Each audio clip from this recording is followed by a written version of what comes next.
İlem eyyuhel aziz. Senin önünde çok korkunç, büyük meseleler vardır ki insanı ihtiyata, ihtimama mecbur eder. Birisi ölümdür ki insanı dünyadan ve bütün sevgililerinden ayıran bir ayrılmaktır.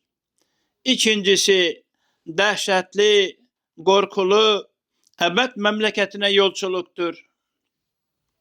Üçüncüsü ömür az, sefer uzun, yol tedariki yok, kuvvet ve kudret yok.